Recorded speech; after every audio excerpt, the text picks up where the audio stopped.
PR সিস্টেমে নির্বাচনের ফায়দা কি, উপকারিতা কি, এ বিষয় ইতিমধ্যে আমার মনে হয় জনগণ বুঝে ফেলছে, জেনে গিয়েছে। এমনকি বর্তমান জরিপে দেখা যায় 80% জনগণ পিআর এর পক্ষে। তাহলে আপনারা কি ভারতের আশা এবং আকাঙ্ক্ষা প্রতিফলন ঘটাচ্ছেন?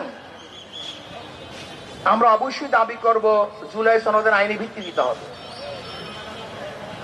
অন্তর্বর্তী সরকার শুধু নির্বাচনের জন্য বসেন নাই, তিনি কেন বসেছেন আমরা সবাই জানি।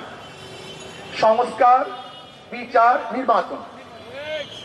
আপনি সংস্কার না করে কিভাবে নির্বাচন দেন? দৃশ্যমান বিচার না করে আপনি কিভাবে নির্বাচন দেন?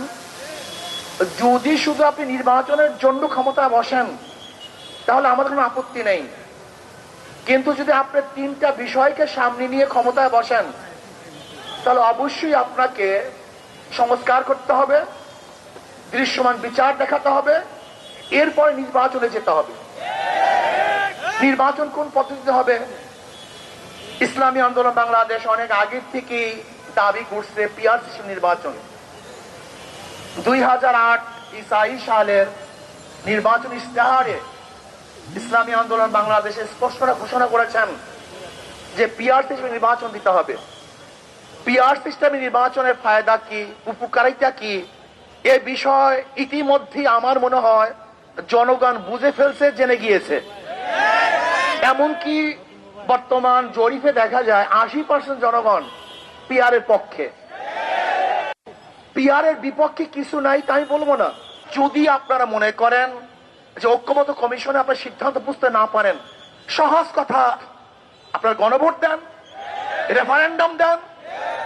যদি জনগণ পিআর সিস্টেম নির্বাচনের পক্ষে থাকে তাহলে আমরা অবশ্যই দাবি করতে পারি, আর যদি জনগণ পিআর সিস্টেম নির্বাচন না চায় তাহলে আমরা দাবি করব না। কাজে অন্তর্বর্তী সরকারকে বলবো অবশ্যই আপনি রেফারেন্ডাম দেন, গণভোট দেন। যদি জনগণ ডিসাইড করে যে আমরা পিআর সিস্টেম নির্বাচন চাই তাহলে অবশ্যই আপনাকে পিআর সিস্টেম নির্বাচন দিতে হবে ইনশাআল্লাহ।